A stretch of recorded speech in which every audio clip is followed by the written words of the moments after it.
Welcome to Think Big with Dan and Qasim. Join hosts Dan Melnick and Qasim Masood as they explore big ideas, limitless possibilities, and engage with visionaries, entrepreneurs, and thought leaders who dare to dream big, get inspired, motivated, and find practical tips for personal growth. Think big, dream bigger, and ignite your potential.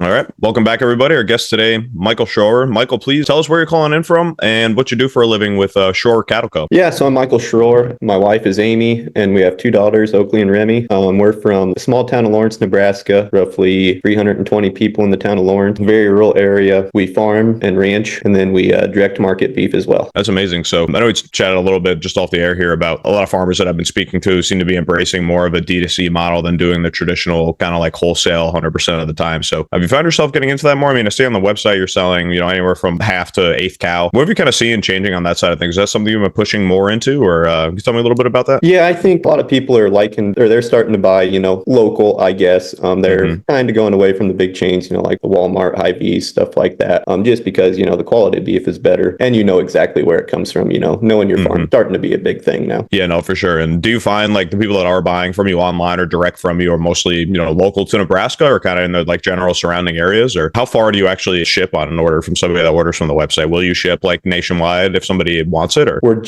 we just started this last year. We're just starting to look into the shipping. This is our second year doing it. We're just starting to look into the shipping so we can go nationwide. But right now we are just delivering with our pickup and trailer. We'll go, Lincoln's 2.5 hours, Omaha's 3 hours, Kearney. Actually, when we're done here, I'm heading down to Hays, Kansas to deliver a quarter beef down there. So we travel, 3.5 hours to deliver. Yeah, no, that's awesome. And what do you kind of find is the biggest driver to, you feel like people buying online, or you obviously delivering directly? So I assume you're having like direct conversations with these customers, which is awesome. What do you kind of find is their biggest want to, buy something local that they know where it's coming from? I mean, not wanting to just buy from whatever is in the grocery store anymore. So I guess a lot of the beef, you'll find at Walmart and stuff like that, it's imported, it's not grown in America, typically it's coming from Brazil or Argentina, something like that. So I think, they just like the, I guess, ease of mind that, exactly what you're getting. Everything we sell is born on our ranch. They know exactly what we do with it. We raise it for its entire life, up until butcher. Yeah, that's amazing. And I also heard there's a lot of imported beef from Australia. One of the other farmers I spoke to is like, that's like one of the biggest, which is like, it's so surprising to me, like the amount of beef that's produced in the United States, that so much of it is imported. Like,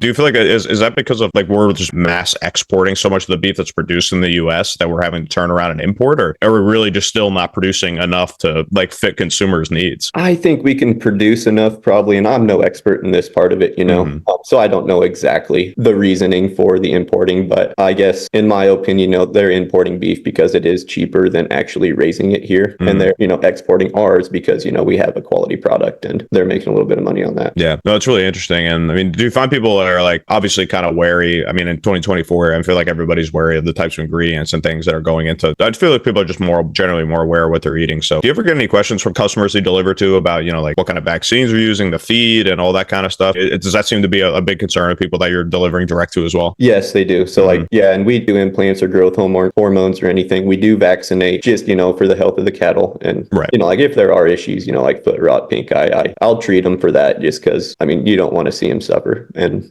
that doesn't affect the quality of the meat at all. But yeah, we don't do any growth hormones or anything like that. So, they're about as clean as they can get. Yeah, no, that makes sense. I know that's a big concern for a lot of people these days. And it's just so impossible to tell. It's the things you buy from the grocery store. They're not labeled as anything. You don't even know where it's coming from most of the time. They're so like vaguely labeled. Who the hell knows even where they're coming from, really? Yeah. So yeah, that definitely makes sense. And I guess I'm curious for like, the other side of your business. Obviously, you're going to maintain your traditional kind of wholesale. What kind of revenue categories are you in on that side of things? You're doing mostly grocery stores. You do any kind of like local, specialty stores in that way, and is that all local, or are you doing wholesale anymore, like nationwide, or is it really just more like the general vicinity of where the farm is? So I guess typically what we do is my steers, I do still take to the sale barn, just because we do have bills to pay and stuff like that. So this year we direct marketed 13 head. So we're still growing and like to get up to 25, 30 eventually. So I do take my steers to the sale barn. Prices were really good this year. I just couldn't afford not to. So I guess what we do is every heifer has a chance to breed. So I'll turn the bull out for one cycle, and whatever comes up open,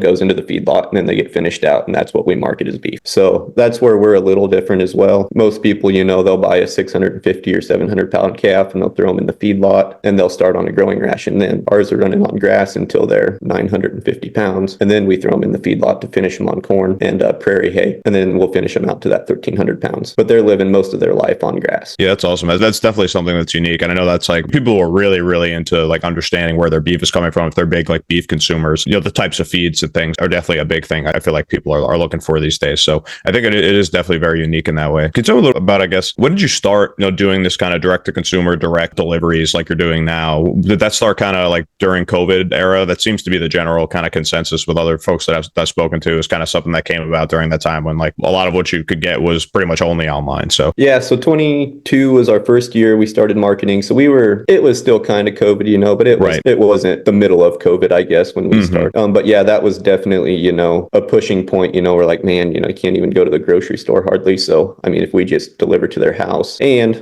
we thought we'd be able to reach more people by doing that too, just because, making sales in Omaha, they're not going to travel 3 hours to come pick up their beef. So if we have like, I think in a couple of weeks, we'll be going to Omaha with a load of, we're delivering 3 head up there. That's awesome. Is that just the one buyer, like one like actual like single person, or? No, our biggest order is quarter beef. So, I mean, that'll be gotcha. Roughly 12 different families, Right. No, that's awesome. And I know you said you've been thinking kind of about the logistics of doing more the kind of nationwide like shipping and things like that, which is obviously a challenge. Anytime you have to do something either like frozen or dry iced or even refrigerated, it can be extra expensive. So what have you kind of been finding as far as like challenges on that side of things? And what are you kind of figuring out on that side of things right now? Our biggest challenge is we are in such a rural area. We have to travel 45 miles to the nearest like UPS place to ship it out. So it's very time consuming, and my wife still has a full-time job, and I'm still, running the farm and ranch. Right. It would be probably a couple days a week, I'd be taking to do that. I mean, the cost is, we would have to up our prices, just to cover the shipping. And the cost is, it's fairly expensive to ship frozen products, especially like a quarter beef where you're shipping 110 pounds at a time. Then traveling up there all the time is another issue for us right now. Yeah. So what do you find as like kind of alternatives to some of these challenges where like, the UPS is so far away? And I mean, if you have any conversations with any like maybe distributors or anything like that. I mean, distributors, I guess, kind of gets back into the realm of wholesale. So what are your kind of plans for that side of things? I mean, it's taking up 2-3 days of your time, doing the 45 minutes back and forth to UPS is kind of a lot. So what are you kind of thinking and expanding on that side of things? It would have to be, where we get to a place if we're selling 20-25 head, like we are now, where we're just delivering it. That would probably be enough to where my wife could potentially quit her job, and then she kind of takes over the shipping part.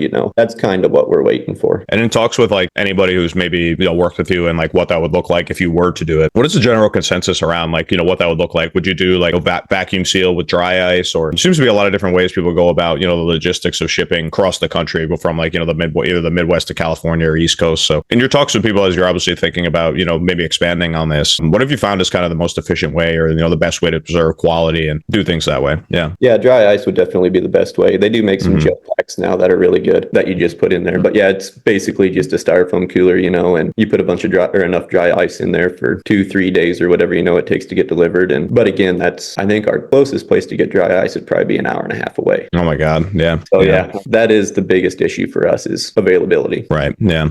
That's awesome. So when did you actually get started in this business with the ranch? I mean, was this like a family ranch that you took over at some point in your life, or was it something you bought along the way? Or so we're the 4th generation. We just moved into the home place here in 2020, I believe. So we recently just took over, and my dad always fattened out 5 head or so just for family and friends and stuff. Right. And we continued to do it for a couple of years, and he did it just out of the goodness of his heart. He wasn't making any money on it, and I don't really want to do this just to break even. So we decided we'd try to make a business out of it, and so far it's worked well. Yeah, no, that's awesome. And I guess one thing I always like to ask everybody that comes on the podcast, if you go back to when you got started, like taking over the ranch full time, everything you've learned now about doing the direct to consumer model, doing all the rest of the business that you're doing, even about the operations of the ranch itself. If you go back and give yourself one piece of advice, if you go back to the beginning, first when you first took over, what do you think that piece of advice would be? Kind of just take it slow, and learn as you go, I guess. We kind of jumped full force into this, and it was a lot at the beginning. It was a lot of, when we were setting up the website and stuff, it was a lot of 1 a.m. mornings, working on the website. And I used to be an agronomist as well, so I was selling seed and scouting at the same time, trying to do this, and probably take it slow and learn a little more as you go. But we just kind of jumped in and did it. Yeah, you probably not surprised surprised to hear that's actually a very common answer to that question. I mean, across industries, I mean, we have people on from anywhere from like CPG brands to jewelry to apparel and shoes. At least 5 to 10 people I would say that's been on the podcast that have had the same answer to that question. And because it's true, it's so important. I mean, when you decide to put 2 feet into this thing that is like, going to be your lifeblood and your, support for your family, I feel like it is easy to kind of get lost in just like the day-to-day operations and the growth and the numbers and all that stuff and the website and all these 100 things that always need to be done. But I think it's good advice. I mean,